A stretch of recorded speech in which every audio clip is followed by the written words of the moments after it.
kok bisa sih komedi tapi mengkritik? Justru terbalik, justru dengan komedilah kita bisa mengkritik karena itu membuat masuknya jadi lebih smooth gitu loh. Iya, betul. Jadi orang nggak merasa itu terlalu keras Tersinggung atau terlalu tajam, ketawa tapi habis itu mikir gitu. Jadi film itu kan sebenarnya proses berceritanya kayak pengen bikin cerita yang loosely based dari hidup saya, di mana saya dibesarkan sebagai keturunan Cina di era Orde Baru ya. Tahu sendiri seperti apa dulu kan gitu, dibully dari SD sampai SMP, sehingga punya cita-cita saya harus cari jodoh orang Indonesia asli supaya anak saya nanti nggak mengalami apa yang saya alami. Kalau saya remix potongan film jadi parodi, viral tapi tidak menghasilkan uang, masih dianggap pelanggaran gak sih? Tetap bahwa tindakan ini remix potongan film jadi parodi. Ini sebetulnya juga cikal bakal adanya pelanggaran hak cipta. Ko Ernest banyak angkat isu-isu sosial minoritas. Pernah dituduh memanfaatkan penderitaan nggak?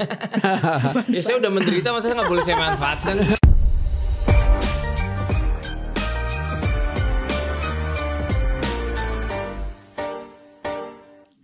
Halo semuanya, apa kabar? Kembali lagi di podcast WhatsApp, waktunya hukum menyapa. Nah, kali ini kita akan membedah makna di balik proses kreatif, di mana sebuah ide bisa dijadikan sebuah karya, dan karya ternyata bisa loh dijadikan suatu cerminan identitas. Nah, sudah hadir di tengah-tengah kita ada komika, penulis, pembuat film, produser, dan semuanya kayaknya diembat abis di profesinya. Ini adalah Ernest Prakasa. Halo. Dan di tengah kita juga sudah hadir ada Pak Agung Damar Sasongko, Direktur Hak Cipta dan Desain Industri DJKI. Pengen tahu nih kok. Iya. Pemain film iya, penulis iya, komika iya, terus produser sutradara iya. Inspirasi dari mana? Energinya dari mana? Sebenarnya benang merahnya kan adalah storytelling ya, kreatif storytelling, mulai dari panggung stand up comedy juga sebelum masuk ke film juga storytelling. Masuk ke film pun storytelling, selalu aku dari kecil suka baca novel, suka nonton film, jadi suka captivated by stories gitu. Makanya ketika punya kesempatan untuk bikin film, aku entah kenapa lebih enjoy berada di balik layar, sutradara, penulis, produser, karena lebih punya kebebasan kreatif yang luas gitu dibandingkan di depan layar yang memang sudah dipagerin sama maunya sutradara, sama skenario dan sebagainya. Berarti gitu. ada pengalaman dibatasi. Loh ya semua pasti ada batasan, nggak mungkin aktor bisa semaunya kan gitu. Dan ya memang itu seninya. Cuman buat aku setelah mencoba berbagai macam profesinya, semuanya ada tantangan dan keseruannya. Aku sih lebih enjoy di balik layar gitu. Oke. Nah ini kok Ernest kan pasti udah banyak yang tahu ya, nonton ya. Selalu mengangkat tema-tema yang different gitu, berbeda gitu kan. Nah kapan nih kok Ernest merasa kalau berbeda ini bukan menjadi kelemahan, tapi bisa jadi bahan bakar untuk bisa against juga gitu. Sebenarnya berangkatnya bukan dari motivasi untuk aku harus menjadi berbeda. Sebenarnya berangkatnya bukan dari situ, tapi berangkatnya lebih dari pengen mencari sesuatu yang dekat gitu ya. Misalnya kayak film pertamaku Ngenes gitu, cerita tentang anak Chinese itu yang pengalaman pribadi kan. Betul, pengalaman pribadi Pak. Saya udah nonton juga kan. Terima kasih. Kayaknya harus saya kasih ini badge nih. Nonton film saya banyak banget. Jadi film itu kan sebenarnya proses berceritanya kayak pengen bikin cerita yang loosely based dari hidup saya, di mana saya dibesarkan sebagai keturunan Cina di era Orde Baru ya. Tahu sendiri seperti apa dulu kan gitu, dibully dari SD sampai SMP, sehingga punya cita-cita saya harus cari jodoh orang Indonesia asli supaya anak saya nanti nggak mengalami apa yang saya alami. Sampai gitu. seperti itu ya? Iya, sampai seperti itu. Nah itu kan bukan sesuatu yang ketika diangkat ke film bukan pengen cari yang unik, enggak, lebih ke pengen cerita sesuatu yang dekat gitu. Cek toko sebelah juga mirip-mirip gitu. Dari saya usia 3 tahun ya keluarga saya penghasilan utamanya ya toko sembako gitu. Jadi kehidupan pengelola toko dan dinamikanya dengan anak-anaknya tuh buat keluarga saya dekat sekali gitu. Jadi lebih ke situ sih sebenarnya. Dampaknya tau gak sih kok apa? Apa tuh? Akhirnya yang nonton tuh ngelihat kalau ternyata berbeda itu biasa, bukan suatu hal yang ya betul ya Pak ya. Betul. Karena stereotip kita ini kan yang bikin kita berjarak tuh kan stereotip ya. Oh orang suku tertentu kita asosiasikan dengan tabiat tertentu gitu. Padahal kan tiap orang tuh ya beda-beda gitu. Kalau kita nggak kenal langsung kita akan main stereotip, stigma ya kan. Oh orang Betawi tuh gini, orang Cina tuh gini, orang Jawa tuh gini, orang Sunda tuh gini. Tapi kalau kita kenal orang per orang kita kan ya tiap manusia ya beda gitu. Makanya kita angkat cek toko sebelah misalnya ya keluarga Chinese punya toko ya, tapi kita angkat mereka sebagai individu, sebagai manusia aja gitu. Seorang bapak yang pengen bisnisnya yang udah dia bangun diterusin sama anaknya, tapi anaknya yang udah dia sekolahin tinggi, ironisnya malah pengen kejar mimpinya sendiri gitu kan. Bukan perkara etnisnya apa, tapi ini masalah individu gitu. Nah ini sebenarnya kalau kita lihat cerita yang mengangkat dari keseharian kita itu akan lebih menarik daripada kita mengambil cerita yang sebetulnya itu tidak terjadi di sekitar kita. Nah itu. Jadi relate ya Pak Agung ya. Betul, relate sekali. Terasa dekat sekali. Jadi artinya dan masyarakat juga itu kan merupakan fenomena yang ada di masyarakat. Jadi rupanya Ernest ini pintar sekali untuk mengangkat cerita-cerita yang memang ada di sekitar kita. Gitu kan. Yang tidak terpikirkan oleh orang kebanyakan ya. Bahkan bercerita tentang masalah misteri saja ya. Cerita tentang ada satu film Teka-teki Tika itu pun juga mengangkat persoalan-persoalan konflik-konflik yang ada di sekitar masyarakat gitu. Bahkan film saya yang nggak laku aja Bapak nonton gitu. Takjub sekali. Tapi yang menarik Pak, film-film Ko Ernest ini mempunyai makna yang mendalam ya. Jadi beliau ini bisa mengemas humor untuk bisa jadi kritikan. Iya kan Pak? Kalau kita lihat ya. Nah ini kan hal yang fresh di Indonesia. Iya betul. Nggak takut kok soal mengkritik-kritik dan kan sering banget soalnya. Kalau di sosmed mungkin ya, kalau di film sih rasanya selama ini nggak terlalu ya. Maksudnya kritikannya tipis lah gitu, lebih ke kritik sosial gitu, nggak bersifat politik. Sebenarnya kalau ngomongin soal kritik dan komedi itu justru malah bukannya kok bisa sih komedi itu yang mengkritik, justru terbalik. Justru dengan komedi lah kita bisa mengkritik karena itu membuat masuknya jadi lebih smooth gitu loh. Iya betul. Jadi orang nggak merasa itu terlalu keras atau terlalu tajam. Ketawa tapi habis itu mikir gitu. Juga itu saktinya komedi itu sebenarnya di situ. Jadi untuk mengemas sebenarnya bukan cuma film kayak stand up komedi. Kalau pernah tahu stand up komedinya misalnya Panji Pragiwaksono gitu.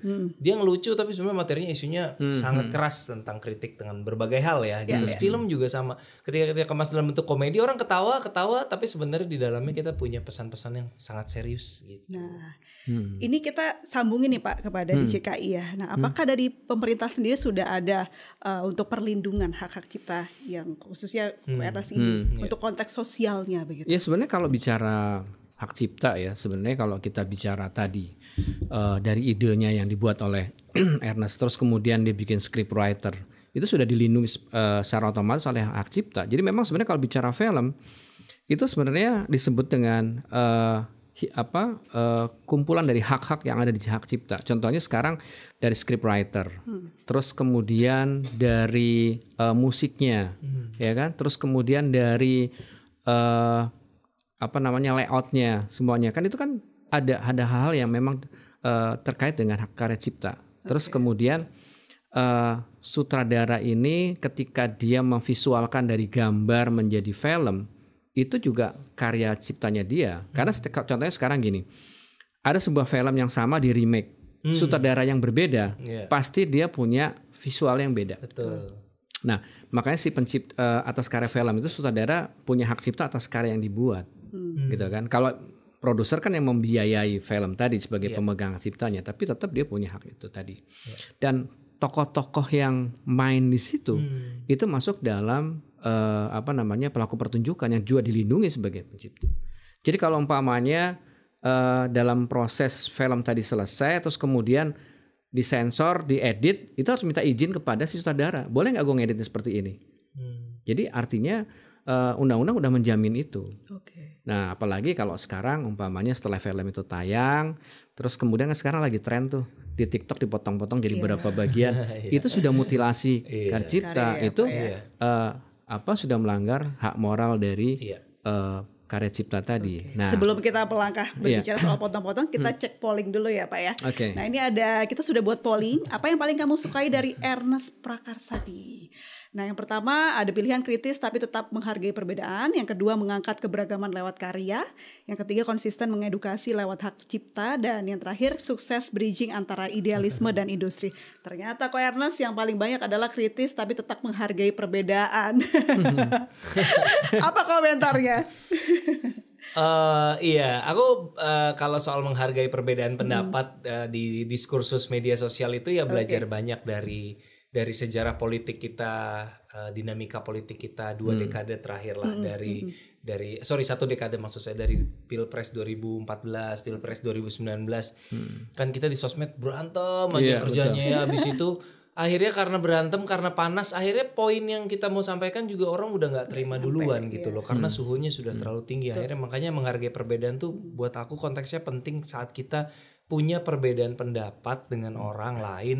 Cara menyampaikan itu sama pentingnya dengan esensi dari apa yang mau kita sampaikan. Kalau misalnya kita bilang salah, lu bukan begitu, orang udah defense duluan, boro-boro mau denger gitu kan. Makanya menghargai perbedaan itu penting, karena ketika kita mau berdiskusi, berdialog, saling membuka, bertukar perspektif, cara kita menyampaikan juga krusial sekali gitu sih. Dari apa yang aku pelajarin setelah berbagai drama Pilpres ya. Iya. Akhirnya muncul tagline indahnya perbedaan. Iya, kan gitu.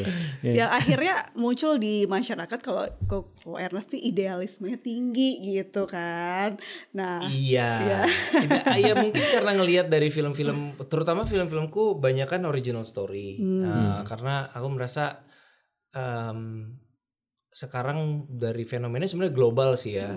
IP ini menjadi sesuatu gara-gara Disney dan raksasa IP lain kayak seolah-olah tuh kalau nggak IP nggak bakal ada yang mau minat gitu penonton gitu ya. Ini aku coba dobrak, maksudku kayak masa iya sih gitu. Itu yang aku coba dari zaman dulu ketika masih bersama teman-teman di Star Vision, di Ngenes TikTok, bahkan sampai sekarang di Imaginary semakin ekstrim lagi gitu. Kita bikin original movie yang tiba-tiba hitam putih lah, apalah gitu ya, kita coba terus. Jadi idealis dalam arti aku memperjuangkan kebebasan kreatif dalam konteks aku percaya original story itu bisa juga punya ruang kok, bukan cuma, nggak harus semuanya itu based on IP besar gitu. Kalau kita bicara soal bagaimana idealisme versus kapital nih kok, nah bisa dihubungkan nggak sih ada dampak atau efeknya dari apa yang Ernest buat dengan logika pasar yang pasti Kak, semakin kita berusaha untuk idealis dan gambling, ya namanya gambling, kadang kita menang, kadang kita kalah, gitu betul. Tanda kutip ya. Aku ambil contoh yang tadi Pak Jatuh Cinta Seperti Film-film itu, film hitam putih di bioskop. Di atas kertas itu seperti proyek yang sangat nekat gitu ya. Tapi ternyata di saat itu perjudian kita berhasil, dalam arti untuk sebuah film yang budgetnya tidak terlalu besar, kita dapat sekitar 600-an ribu penonton plus 7 piala citra ketika itu. Bandingkan dengan yang baru saja kita lalui kemarin terakhir, Tinggal Meninggal.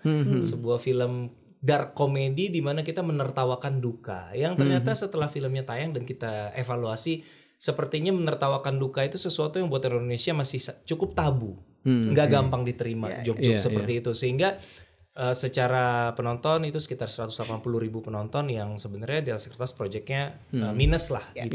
Jadi ya ada berhasilnya, ada enggaknya, tapi ya sekalinya ada yang seperti agak lain ya ibaratnya itu kayak mensubsidi lah proyek-proyek yang lain. Emang susah ditebak film tuh kan ya, mungkin Bapak juga ngikutin apa film yang kadang-kadang tiba-tiba yang bakalan horor nih, wah horor lagi laku, tiba-tiba sekarang horor lagi agak-agak susah gitu. Kemarin sore yang di atas kertas kayaknya ini film kayaknya berat deh, tentang time travel, tentang apa gitu, pemainnya cuma 2 gitu di atas kertas, bukan seperti film yang box office gitu tiba-tiba 3 juta penonton gitu. Jadi selalu ada lah anomali itu tidak mudah diprediksi memang. Tapi yang menarik lagi adalah ya kita bisa terima atau tidak, hal-hal yang trending itu adalah melalui algoritma platform saat ini ya, Ernest. Sosial media maksudnya. Sosial media begitu. Jadi film juga ada dampaknya di situ. Dampaknya adalah bahwa sekarang mau tidak mau kita harus sangat meluangkan banyak waktu dan tenaga untuk menggarap promosi di platform-platform tersebut gitu. Kejar itu ya. Iya, jadi peperangannya di terutama TikTok. Iya, TikTok. Wah, kalau bayangin aja dalam 1 bulan itu bisa ada berapa film gitu, dalam sebulan bisa ada 20-an film mungkin ya. Saat 4 minggu masing-masing bisa 4-5 film, belasan sampai 20 film kadang-kadang. Nah, itu perang promosinya seperti apa itu bisa dibayangkan gitu. Jadi itu bagian-bagian yang kadang-kadang kita aduh pusing ya, tapi mau nggak mau kerahin buzzer juga gak sih? Iya, pernah nyobain juga, tapi kayaknya orang sekarang udah pinter deh. Maksudnya udah kayak orang juga lihat gitu, kalau ada film dipuji-puji sama buzzer gitu, mereka juga nggak langsung percaya gitu. Jadi ya itu berubah terus pula trennya. Maksudnya terutama kalau kita ngomongin sosial media, TikTok ya sekarang yang menjadi rajanya bisa dibilang gitu. Dinamika di dalam platform itu aja kan berubah terus gitu. Cepat Jadi gitu. kita harus ngikutin terus mau nggak mau. Ya yang tadinya kan trennya dulu KOL atau buzzer, sekarang mulai clipper ya kan, trennya tren clipper. Nggak tahu ini bertahan berapa lama, nanti akan ke arah mana lagi. Kita sebagai produser dan sutradara suka nggak suka mau nggak mau harus tahu yang kayak gini. Kayaknya ini bukan bagian dari pekerjaan kita harusnya, tapi kita mau nggak mau harus tahu gitu. Terus kok Anda sendiri ngeliat kayak gitu gimana? Gak apa-apa, terus ya udahlah sekalian marketing film. Kan kita nggak bisa ngelawan ya, itu kan arus yang terlalu kuat untuk dilawan. Jadi yang kita lakukan adalah kita kerjasama dengan digital agency yang memang they know what they're doing gitu ya Pak. Kita kan cuma tahu kulit-kulitnya aja gitu. Jadi kita kerjasama dengan agency. Kita banyak ketemu sama orang-orang dari platformnya buat mereka senang kok mengedukasi kita, pengen belajar. Jadi sekarang tuh kayak apa sih keadaannya gitu. Itu aja sih. Cuman mungkin melalui aku rasa ini platform yang tepat gitu untuk teman-teman yang kerja di platform media sosial yang tadi Bapak bilang tuh yang dimutilasi itu. Aku rasa sekarang enforcementnya dari platform harusnya bisa lebih ketat lagi sih Pak. Kadang kalau kita punya series gitu ya dicacah part 1 dari 30 gitu. Series setengah jam bisa jadi 30 shorts gitu kan. Maksudnya banyak banget loh Pak itu. Akhirnya banyak sekali yang dirugikan. Orang pihak platform streaming yang udah membayar biaya mahal untuk memproduksi itu semua akhirnya nggak dapat. Itu melanggar IP itu, melanggar hak cipta banget itu. Negara sudah menyiapkan nggak sih Pak perlindungan hukum untuk kedaulatan? Bisa, itu bisa. Artinya dari segi undang-undang hak cipta itu bisa udah merupakan pelanggaran, gitu kan? Kalau di Ditjen KAI kan ada Direktorat Penegakan Hukum, itu bisa lapor ke sana, bisa umpamanya situsnya di take down, hak itu diaksesnya tidak bisa diakses ya. Itu bisa dilakukan itu dengan laporan. Mas Ernest datang ke Ditjen KAI, film saya dimutilasi nih, tolong dong yang platform ini ditutup hak aksesnya sehingga orang nggak bisa nonton, itu bisa. Betul. Tapi biasanya mati 1 tumbuh 1000 ya gue. Iya, volumenya tuh besar sekali. Makanya tadi aku berharap pleading ke pihak platform karena menurutku dengan kecanggihan teknologi mereka yang luar biasa itu mereka bisa melakukan itu by algoritma gitu loh. Jadi dengan algoritma mereka udah tunggu bajakan nih gitu. Kalau harus diaduin satu-satu berat. Kalau satu-satu berat. Bapak capek, saya capek. Paling ada sistem. Juga nggak bisa lewat imbauan, kayaknya memang harus ada sesuatu yang lebih konkret memang gitu. Apapun karya yang dihasilkan itu merupakan karya cipta. Sekalipun dia remake ya. Jadi tadi kan sekarang gini, kalau di hak cipta itu ada yang namanya karya original. Seperti kalau Ernest ini dia bikin cerita, bikin sendiri, terus dibikin itu original banget. Terus ada juga orang yang bikin karya turunan. Karya turunan itu di Creative Works, itu artinya dia mendapat izin dari orang lain untuk membuat film itu di remake. Kan itu juga ada sekarang. Banyak yang terjadi seperti itu. Jadi umpamanya film ini ada di negara lain, terus kemudian di remake oleh kita. Dan kemudian diadaptasi dengan situasi di Indonesia. Nah, karya yang dihasilkan pun dia itu juga merupakan karya dia sendiri. Contohnya gini, ada sebuah film yang judulnya, ya seperti contohnya Miracle in Number 7 itu ternyata dibikin di beberapa negara dengan karakteristik yang berbeda-beda, tapi alur ceritanya sama. Nah, si sutradaranya tadi atau produser tadi punya hak cipta untuk karya yang dibuat mereka sendiri. Tetap punya hak dia. Itu sebagai karya turunan, gitu loh. Jadi apapun yang dihasilkan oleh orang, tetap itu merupakan dilindungi hak ciptanya. Kayak seperti ini yang kemarin yang viral tari di perahu itu loh. Itu kan ini kan banyak aspeknya ya. Jadi ada musiknya, ada lainnya, jadi pacu jalur itu. Nah, itu kan juga comot-comot aja yang penting viral gitu. Kalau kok Ernest lihat itu seperti apa? Jadi kan mendiskreditkan karya yang benar-benar asli. Kalau aku sih konteksnya dalam konteks film, story dan sebagainya, aku berusaha untuk educate terutama ke teman-teman penulis yang masih kadang-kadang kan penulis tuh karena lugu, karena nggak berpikir panjang, ngupload tulisan, ngupload posting tiba-tiba misalnya ada yang viral, kemudian nanti mau diadaptasi, mau diambil sama PH untuk jadikan film. Ini kan sebenarnya literasinya dibutuhkan sebenarnya oleh semuanya, yang terutama yang belum profesional ya itu. Karena misalnya nih bikin tulisan di jangan buku deh, misalnya Wattpad gitu ya, platform nulis gitu. Tiba-tiba viral, terus tiba-tiba saya beli ya jadi film, kamu saya kasih 5 juta, terus mungkin dia pikir wah aku dapat uang 5 juta, dikira 5 juta gede kan untuk sebuah, padahal untuk sebuah ide untuk diadaptasi menjadi layar lebar 5 juta itu kecil sekali. Nah hal seperti ini kan sebenarnya gimana caranya mendaftarkan bahwa sekarang kamu udah bisa lo daftarin sendiri ide-ide kamu, hak merek kayak gitu kan bisa didaftarkan sendiri, ada kategori-kategorinya gitu. Jadi kayak gini-gini kita sih selalu informally kita selalu berusaha edukasi sih. Gitu. Lebih ke edukasinya ya untuk supaya ngerti lah masyarakat. Jadi ketika someday mereka viral, hopefully viral dan ada karyanya yang meledak, tidak udah salah ready, langkah. Tidak salah langkah. Oke, baik. Kita ke Q&A ya, kok ada juga Pak Agung. Ada dari Sony Kompi. Jadi kalau saya remix potongan film jadi parodi viral tapi tidak menghasilkan uang, masih dianggap pelanggaran nggak sih? Bagus pertanyaannya, gimana? Tetap bahwa tindakan ini remix potongan film jadi parodi. Ini sebetulnya juga cikal bakal adanya pelanggaran hak cipta, ya kan? Ini ada kasus juga orang dulu sering begitu kan, bikin. Ternyata dia bikin parodi yang kesekian kali. Ya dengan musiknya, dengan sinkronisasi yang lebih menarik, ternyata itu banyak ditonton orang. Akhirnya dia protes, Pak yang kemarin-kemarin saya nggak dimonetes, kok sekarang saya dimonetes? Karena viewersnya lebih besar. Jadi orang selalu beranggapan bahwa kalau kita bicara komersial itu kan selalu harusnya pikirannya harus ada uang di muka gitu ya, atau ada uang. Padahal kalau sekarang di era digital itu kan ada namanya commercial scale. Berapa sih skala orang yang nonton, berapa views, kemudian dia akan dapat endorse. Betul. Itu kan keuntungan yang dapat dia. Artinya dia akan dapat keuntungan yang nggak langsung dapat uang, tapi dapat produk yang lain umpamanya. Itu kan sebenarnya ada nilai komersialnya gitu. Nah, jadi juga harus hati-hati ketika kita bilang membuat remix potongan film jadi parodi. Ini betul pertama ya. Kalau dia tidak untuk komersial, yang jelas dia melanggar hak moral. Karena hak moral itu tidak boleh menghilangkan nama pencipta, memutilasi karya cipta tanpa izin dari penciptanya. Gitu. Jadi salah ya, nggak boleh ya. Nggak boleh. Oke, kita geser lagi ke topik selanjutnya. Ko Ernest ini kan pernah komen ya soal Citayam Fashion Week gitu. Iya ya. Apa ya aku komentarnya jadi takut sendiri. Soal aku bilang cultural apa ya? grid itu loh kok. Apa? Cultural grid ya deh. Yang ada yang mau mendaftarkan. Iya betul. Iya saya baru ingat. Nah ini kok Ernest lihatnya apakah terjadi gejala yang sama ini di industri film di Indonesia?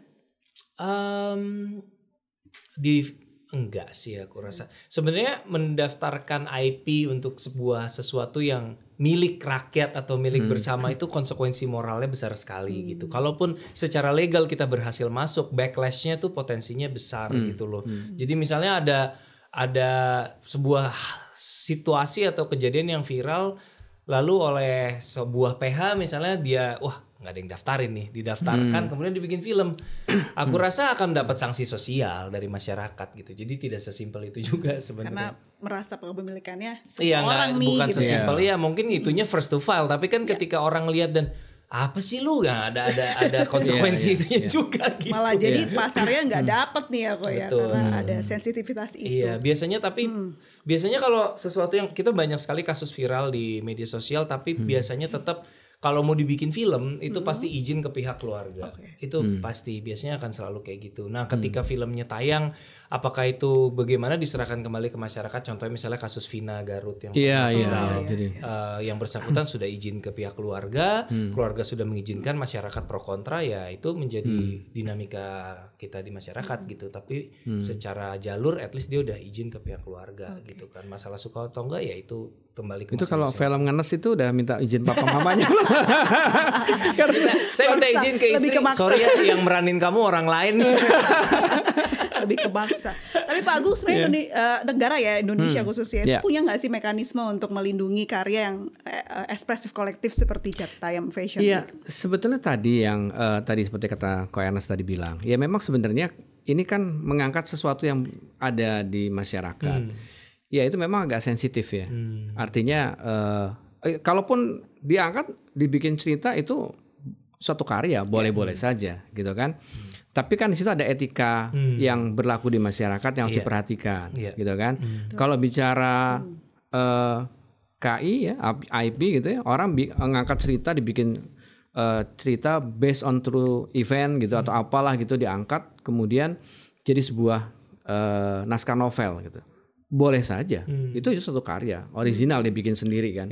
Nah, tapi sekarang ada etikanya bagaimana ketika mengangkat sebuah cerita tadi yang artinya ada orang-orang yang memang terlibat di sana. Nah, itu yang juga perlu tapi memang ada beberapa film kalau saya lihat mengangkat cerita terus kemudian endingnya dirubah supaya tidak sama persis dengan yang ada gitu ya. Nah, itu sebaliknya kadang justru dihiperbola.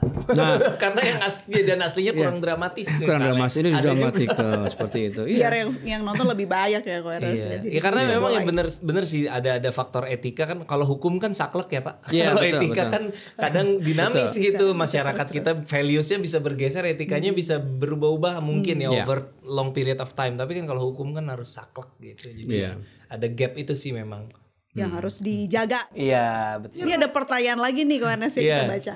Dari Kristo Rico, Ko Ernest banyak angkat isu-isu sosial minoritas. Pernah dituduh memanfaatkan penderitaan enggak?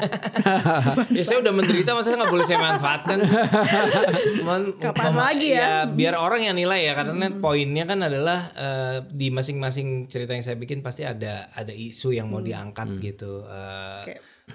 Kalau memanfaatkan penderitaan sih rasanya enggak, tapi penderitaan yang pernah saya alami adalah bekal untuk bisa punya perspektif dan sudut pandang yang berbeda ketika bercerita, mungkin gitu ya. Tapi mungkin bahasanya begini Pak, manfaat kata yang diangkat juga satu penderitaan dengan saya kata gitu. Iya nih kayaknya kalau dari nama-namanya sama Anda penderitaan kita sama kan bro. Jadi mungkin satu seperjuangan. Iya, saya mengangkat film itu karena penderitaan saya sama dengan Anda kan gitu. relate gitu. Jadi ada kabar baik dari Ko Ernest karena Agak Lain 2 mau rilis ya. Boleh dong cerita-cerita sedikit nih. Agak Lain 2 ada bedanya ya Ko Ernest. Informasinya banyak yang memberikan ide-ide di dalamnya. Nah, boleh dong ceritain sedikit? Agak Lain 2 ini kita kasih subjudul Menyala Pantiku. Akan tayang 27 November. Jadi Menyala Pantiku ini pertama-tama aku mau jelasin dulu mungkin konsepnya Agak Lain sebagai sebuah franchise atau IP. Kita terinspirasi dari Warkop DKI, Pak. Jadi mereka setiap kali membuat film baru ya udah film baru lagi aja gitu. Ntar di sini jadi polisi, ntar di sini jadi anak kos, ntar di sini jadi apa gitu. Jadi nggak harus bukan sebuah sequel ataupun spin-off ataupun prequel. Kenapa? Karena kita pengen yang paling menarik buat kita itu kan story. Imaginary itu sangat believe sama story. Jadi kalau kita setiap film kita start fresh, kita nggak terikat sama film sebelumnya. Kita bisa bikin cerita apapun gitu. Jadi kenapa judulnya Agak Lain 2 ini Menyala Pantiku? Karena ini tentang mereka berempat cerita jadi detektif memburu seorang buronan yang bersembunyi dan menyamar di dalam sebuah panti jompo. Ya, jadi ini bapak ibu yang mana atau pegawainya kah? Pokoknya mereka harus infiltrasi ke dalam panti jompo itu.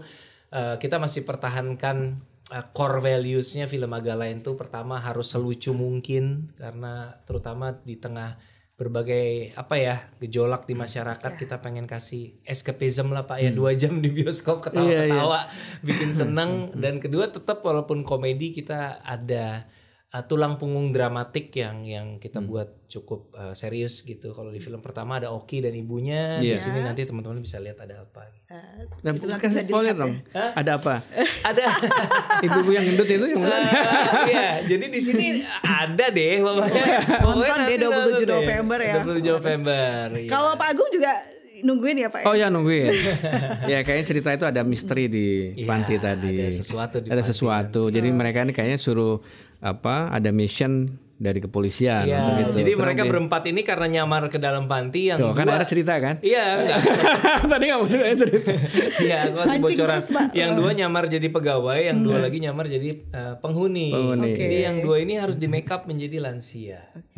Tapi kok Ernest bener ya membuka untuk teman-teman pemain ini memberikan ide-ide di dalam film ini? Tidak selalu, tapi karena konteksnya ini Agak Lain ini kan diadaptasi inspirasi awal dari cerita-cerita di dalam podcast mereka ya. Jadi mereka sebagai pemilik IP juga pastinya kan sangat total di project ini, bukan sebagai aktor saja, tapi sejak bikin cerita dari awal bikin konsep, film yang kedua apa nih, tentang apa, itu kita selalu diskusi bareng gitu. Jadi based on pengalaman mereka? hal-hal kecil di dalamnya based on pengalaman mereka, bercandaan-bercandaan internal misalnya kayak Bene nggak akur sama bapaknya gitu misalnya, itu dari real life situation misalnya gitu ya. Tapi ada juga tentunya kita tidak mungkin bisa adaptasi seluruhnya faktual gitu. Di film kedua ini ada juga yang sifatnya sangat berlandaskan dari hidup mereka nanti. Menarik nih Pak. Jadi setiap pemain punya IP-nya sendiri-sendiri. Nah, perlindungannya seperti apa kalau misalnya dalam satu film banyak IP yang dimunculkan? Ya makanya tadi kalau saya katakan tadi bahwa sebenarnya film itu a bundle of right, sekumpulan hak yang ada dalam sebuah film. Jadi kontribusi dari orang yang ada di dalam sebuah film tadi itu juga merupakan bagian dari karya mereka. Jadi makanya tadi saya bilang ketika sebuah film itu dihasilkan, untuk melakukan editing pun juga harus minta izin kepada sutradaranya. Karena sutradaranya tahu nih yang mana yang kontribusinya dari scriptwriter yang masuk ke tadi, yang memang punya bagian tertentu yang memang berkaitan dengan ekspresi dari si pemainnya. Kan kalau gitu. Salah potong jadi jelek ya. Nah aneh. itu dia. Jadi editing itu juga merupakan bagian dari hak yang harus diperhatikan. Gitu. Jadi nggak orang sembarangan. Umpamanya ketika mau masuk ke sebuah channel gitu ya di platform televisi gitu, misalnya televisi gitu, terus kemudian hanya sekian menit nih, tapi film ini panjang 2 jam. Ada bagian-bagian yang dipotong. Nah untuk motong itu harus minta izin dulu pada supaya tidak merubah. Iya, itu dalam hak cipta sebagai hak moral ya harus diperhatikan. Dan sutradara atau produsernya juga harus bisa memperhatikan orang-orang yang terlibat, gitu kan? Ketika film ini booming, ya tentunya juga harus ada royalties atau fees buat mereka yang baik gitu ya. Karena itu kan kaitan dengan mereka yang juga bagian dari film tadi. Nah, saya juga perlu tahu nih bagaimana cara pembagian di film tadi, karena banyak nih yang berkontribusi kan. Dan saya lihat juga sukses story-nya kan, terus film ini imaginary, terus bikin film-film yang akhirnya digemari masyarakat. Sejauh ini kerepotan nggak untuk mengurus hak cipta tersebut, Ko Ernest, atau sudah biasa? Enggak sih, cukup lancar. Aku rasa sekarang di Indonesia kita perlahan-lahan sudah mulai punya infrastruktur sistem yang cukup. Pak Agung, kalau di Indonesia sendiri sudah ada nggak sih yang mengatur tentang ya hak cipta kolaboratif, ataupun mungkin ketika di film ada improvisasi itu juga dilindungi oleh hak cipta? Iya, artinya gini, setiap yang orang yang kan hak cipta itu tidak melindungi ide, tapi ekspresi dari ide. Jadi ketika orang punya ide yang sama tapi ekspresinya beda, ekspresinya baru, tetap itu merupakan karya cipta, dilindungi hak ciptanya. Ya tadi seperti contohnya tadi, umpamanya dalam sebuah film ada scriptwriter, terus kemudian dia mengekspresikan dirinya sendiri dengan gayanya dia.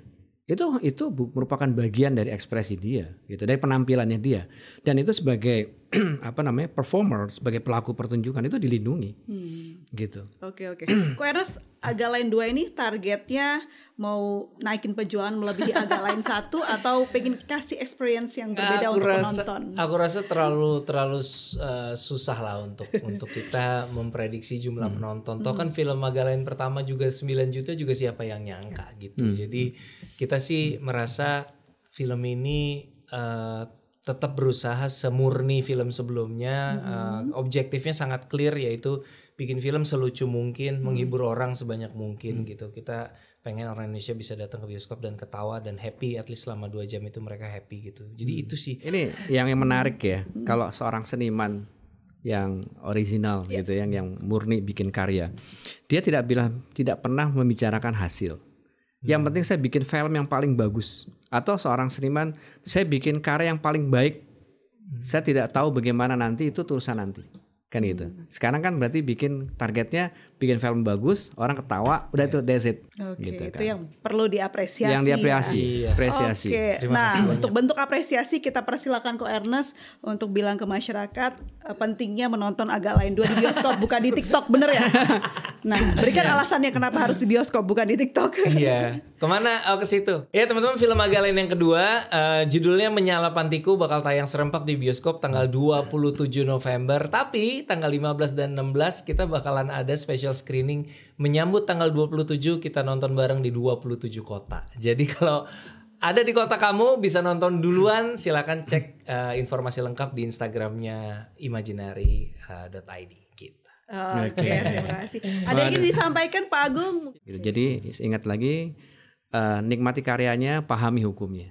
Jadi jangan pahami hukumnya. Jadi jangan bikin parodi, jangan bikin mutilasi film ya. Itu karena juga melanggar IP-nya Ko Ernest. Karena Ko Ernest pasti akan sakitnya di sini kalau. Sakitnya di sini.